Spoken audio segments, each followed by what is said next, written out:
Hey looters, Flutes here. Today I want to talk about spell scrolls, an awesome mechanic in D&D 5th edition that I highly recommend you use more as a DM to reward your players and as a player to try to get more utility out of in your game. Today on Flutes Loot. That's pretty good.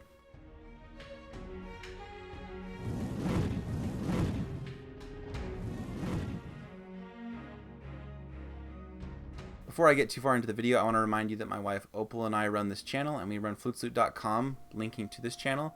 Our videos are typically linked to an article on flutesloot.com so that you can read along and bookmark it and have those notes and share it in whatever you want to do with it. The link is in the description so that you can find the spell scroll article on flutesloot.com. So this is kind of a frequently asked questions format, but I want to make it clear that I love spell scrolls. I think that they are a very interesting mechanic in D&D 5th edition, and so I wanted to research everything I could about them. So I think I'm prepared to answer probably like 90% of questions about them, other than like really fringe ones that probably come up in some person's game like once ever, and I'd love to hear about those. So if you think of something that's not on this list, ask me the question because I'd love to explore it. I like that kind of activity. So first of all, what is a spell scroll? It is not to be confused with just a magic scroll. Like you might find a magic item that is a scroll and you activate it and use it up and it gives you like a +2 AC bonus, like a scroll of protection. That's not a spell, but it is a magic scroll. Spell scrolls, on the other hand, are parchments or whatever you flavor scrolls to be in your world that contain a spell stored in them. Kind of like a glyph of warding, but not the same. Once they're used for a single casting of whatever spell is stored in them, they crumble to dust and they're expended. How are they created? Spell scrolls are created from a powerful wizard or even a novice wizard putting in the time to craft one. I'll go into what it takes to craft them in a little bit, but basically you have all the components and the verbals and the somatics and everything that you do for casting the spell, but you do it then and then it's stored in the spell scroll. An example of this would be with the Revivify spell, where it requires 300 gold worth of diamonds to cast. You use those, yes, when you cast the spell to store it in the scroll. But then later, if you or someone else uses the spell scroll to cast Revivify, you don't have to supply the diamonds again because it was already covered by the casting to create the spell scroll. Whoever uses the spell scroll, if the spell requires concentration, will need to concentrate on that spell as if they had cast it. So that's different from Glyph of Warding, where it might just cast a spell and there's no concentration. It's just like the glyph itself makes the full duration of the spell. Spell scrolls, you got to concentrate. There is a caster involved. There are also spellcasting modifiers and DCs that are assigned to spell scrolls according to the Dungeon Master's Guide, which is where I get, I think, 99% of the info I have here. So if the DM hasn't determined, like, if there was a specific wizard that created a spell scroll and the DM knows what that spellcaster's DC and spell attack modifier are, then there is just a default to like how rare that spell scroll would be in like a magic item crafting sense, so that you can figure out what the DC and spell attack bonus would be.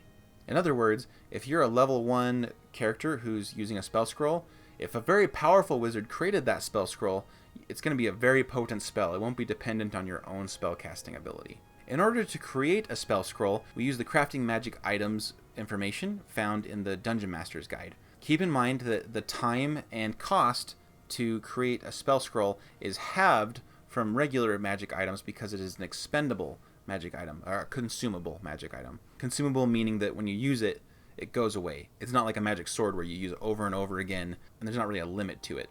But the spell scroll will crumble after use, so it is consumable, like a potion. I created a handy table that I'm going to put up on the screen now to indicate how much it would cost to create spell scrolls of different levels and rarity.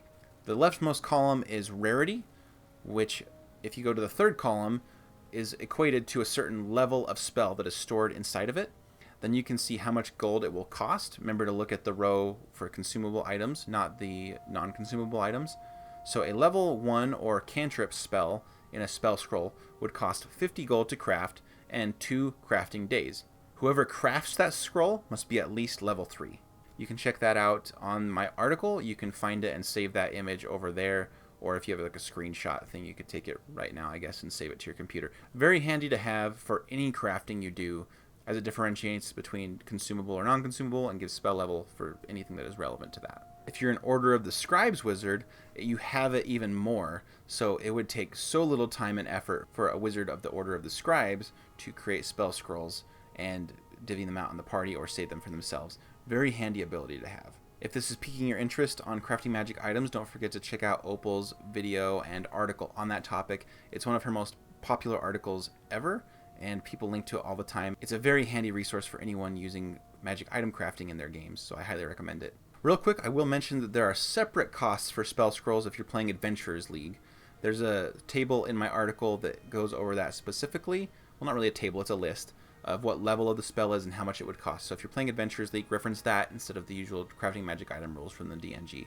So who can use a spell scroll and how do they do it? What you need to know is if a spell is on a character's class spell list. So if they've multi-classed and they have the spell list on one of their classes, that'll do. There are also special cases such as the Light Cleric, where Fireball is on their domain spell list.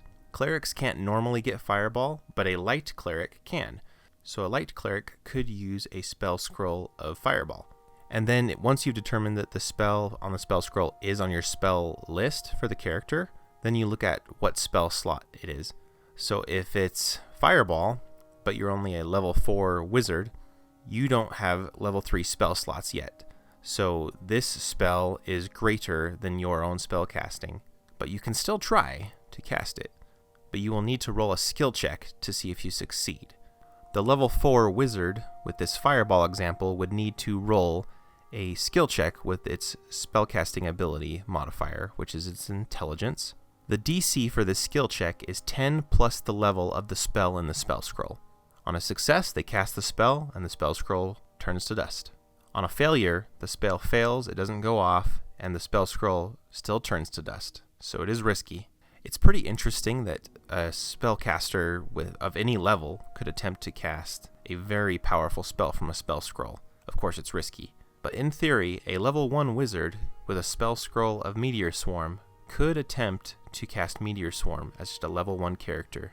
Super interesting.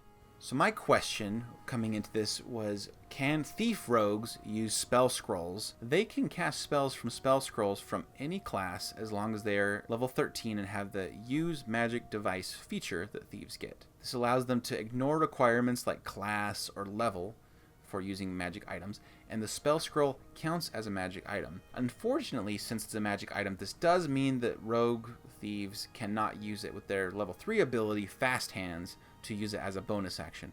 This makes sense. We don't want rogues popping off with a spell scroll bonus action and then using their sneak attack with their attack. Well, I do, but by raw we can't do that, and so that would be pretty strong. So yeah, thief can use spell scrolls, but not as a bonus action. Yes, I like the thief very much. It's very cool. That's why I gave it 5 out of 5 stars in my rogue subclass video. Next, wizards really like spell scrolls. I think that's why I keep using them as the example. They can use spell scrolls to copy spells into their spell books. Depending on where you read, that will require some checks as well, but most people will just have you succeed as long as you put in the time and the money to copy it into your spell book. So wizards love finding spell scrolls. That's an easy way, DMs, to reward a wizard player. You don't have to give them some supreme magic item. You could just give them more spells, and I promise wizards will enjoy that very much. Remember, if you take a spell scroll so that you can copy a spell into a spell book, that will expend the scroll and it will crumble to dust. But if you copy spells from another wizard's spell book, it does not destroy the spell. So it's actually better to learn from someone else's spell book if you can. I actually heard an interesting idea where someone said it makes more sense for a magic item shop to have a spell book for people to copy spells from, so that they can like rent it out and they can copy the spells instead of spending a lot of money in the shop to create lots of spell scrolls that just get used up. They use the spell book. It's reusable economics. By default, the DCs and spell attack bonuses that I mentioned earlier are for a level 0 to 1 spell, DC 13, and a plus 5 attack bonus.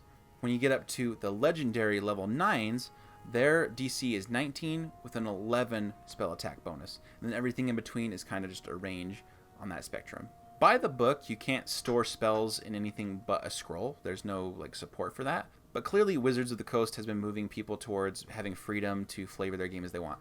If you want to use glyphs or urns or anything else like a scroll, or just store scrolls in interesting ways, there's a lot you can do to use spell scrolls. You could do a temporary tattoo on someone, kind of like those tattoos in Mortal Kombat Annihilation, where they had like the dragon tattoos that would like go away and vaporize when they died. You could have a spell scroll that is a tattoo on someone, and then when they expend it, it disappears. That would be cool. So DMs, get creative, have some freedom to mix up the game a little bit so everything's not just a scroll, and your players will appreciate that. I guarantee it. So, do spell scrolls sound fun to you? Have you already used them to great effect in your games? Let's get a discussion going. And I say that because I really want to engage with people who watch our videos and see what they are enjoying about it, and see if I can give you more of that, because we're here to give you content that you enjoy. Our content is often a marriage of raw, like the mechanics of the game, and creativity and having fun. I think we're a pretty well-rounded channel and website in that sense, and so I'd love to get a discussion going with you to see what mechanical benefits you see, or any creativity that has been rewarding for you in working with spell scrolls, or anything for that matter.